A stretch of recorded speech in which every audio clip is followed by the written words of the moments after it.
right, here we go. Victorian Government knew of union corruption and did nothing despite $15 billion impact report alleges. So this is in The Guardian. I'll also look at another article, but this is a report that was released in the last couple of days of the significant corruption that's going on in the Victorian construction industry, which anyone associated with the Victorian construction industry would already know, of course. If you haven't been touched by it, someone you know would have. And there's some really, really bad stuff in here. A bombshell report includes allegations the Victorian Labor government turned a blind eye to union corruption and cost taxpayers billions, has been referred to police. CFMEU Administrator Mark Irving on Wednesday released the full report to authorities after suggestions it had initially been redacted, of course it had, to remove allegations that could damage Victoria's Labor government. Colour me shocked.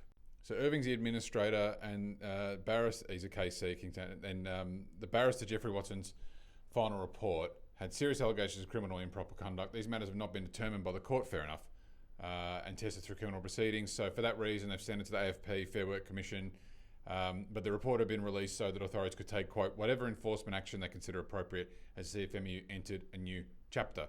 The full findings emerged amid calls for Irving's sacking after allegations the report was redacted to remove findings that suggested the state government cowed to the CFMEU. Next. The report claimed the CFMEU's actions had increased cost, estimating it cost Victorian taxpayers upwards of $15 billion. Now listen, I understand, we'll come to opinions at the end. This final Watson report on Victoria forms an important historical record to provide an ongoing reminder of corruption, harmful to workers, members, unions, whole construction industry. Do me a favour. Irving took the reins of the union when it was put into administration nationwide in 2024 amid claims of bikies and organised crime. I think that was done by Albanese. There was certainly at least one reason that was done. One was because it needed to be done, and it was so bad was the stink around this situation that the Prime Minister was forced to move. But I think there was some political factors there too, which maybe we'll talk about a bit later. And finally, Watson, the SC, doubled down on claims regarding its Victorian branch when he returned to give evidence to Queensland's inquiry. Quote, if someone had stomped on this, they could have stopped it. No question about that. I'm going to prove it to you because they've stopped it. The administration has stopped it, and it's largely fixed the problem in 12 months. I have first-hand experience as to whether that's true or not, but that's something I can't really talk about. So here's a second article from The Australian. Obviously, it's going to be less protective of the ALP. Labor knew of CFMEU corruption and did nothing, redacted report funds. An official appointed by the Albanese government deleted sections of a report that found the Andrews and Allen governments knew for years about corruption and criminality on Victoria's big build sites, but failed, of course, to do anything about it. The release of the previously redacted chapters follows questions put to the CFMEU Administrator Mark Irving over whether material damaging to Labor had been withheld. He ultimately released the sections, but criticised the findings. I think criticise is too strong a word. I think what he said is they're untested in a criminal court, which is actually true. That is actually a fair point. There will heap fresh pressure on Premier Jacinda Allen. Now, of course, she was the minister responsible, and Daniel Andrews, of course, before that. And all of this is between those two. So as far as I'm concerned, any questions that need to be answered here are put to Allen and Andrews. They're the two that matter. And a lot of these decisions that were made during the Andrews term are going to start to reveal themselves now in the next 4 or 5 years. It's going to be very interesting next 5 years. To explain that she knew and why decisive action was not taken to stamp out corruption and rampant cost blowouts on big build sites. The Australian revealed last year that Ms Allen had received ministerial briefings detailing misconduct and that behaviour was exposed. Anyway, disclosures come as Queensland's Commission of Inquiry this week moved to compel the release of deleted chapters, which was reported by The Age and obtained independently by The Australian. In the redacted section, Mr Watson said the excesses of the CFMEU were not secret and had been widely reported as early as 2010. By 2014, there was further reporting revealing how the CFMEU was selling EBAs to crime figures. Now, what is an EBA?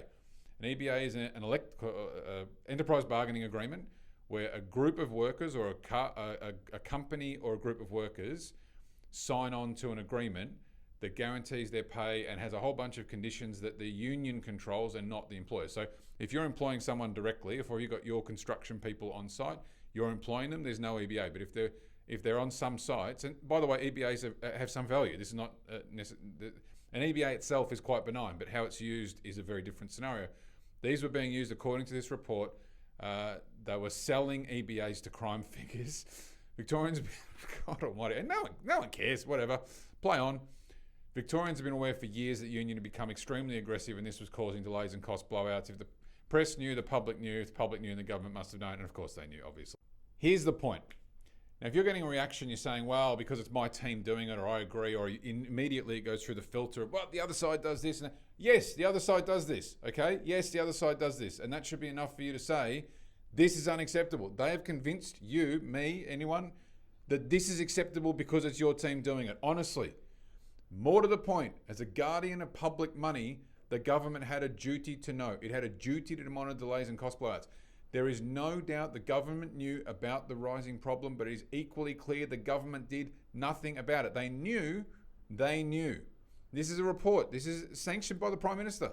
They knew and they did nothing. And $15 billion, as well as a whole bunch of stories that I could tell you, but I won't, about what's going on out there, have happened.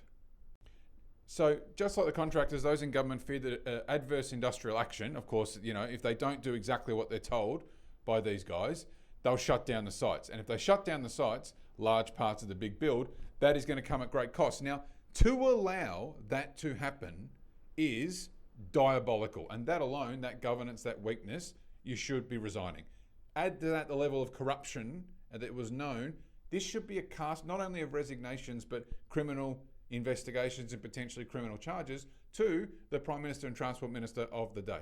Mr. Watson said he interviewed one experienced industry insider who estimated the actions of CFMU had increased costs by 30%, but most put it between 15 and 20.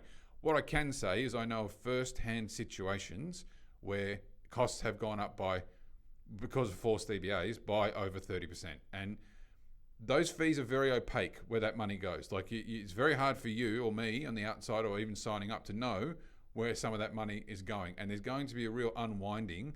It's going to be very painful unwinding of some of these salaries on these projects. But more importantly, where is all that money gone? Where has all that money gone? This is going to have to be...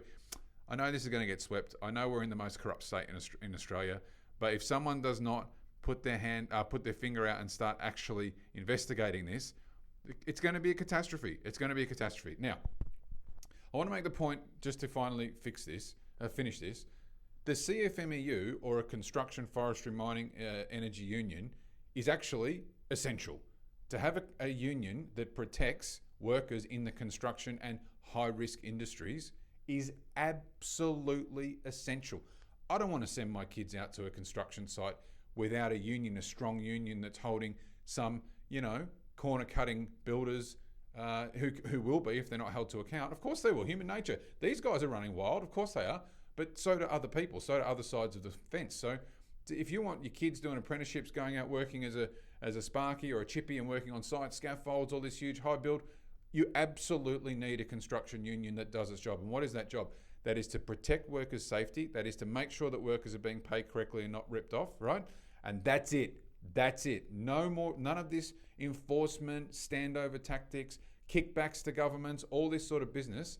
It needs to be cleaned out. I understand that if your team's doing it, you might be okay with it, but they've convinced you that it's okay. And you can't be like, oh, this side or that does this and it's not, but this is okay. If they've convinced you of it, so it's worth some critical thinking. This is a disgrace. Everyone should resign immediately or be sent to jail, right? And if this is allowed to continue, your state is going to disappear. Victoria is going to disappear. And I'm glad, finally, somebody is starting to make some progress on this.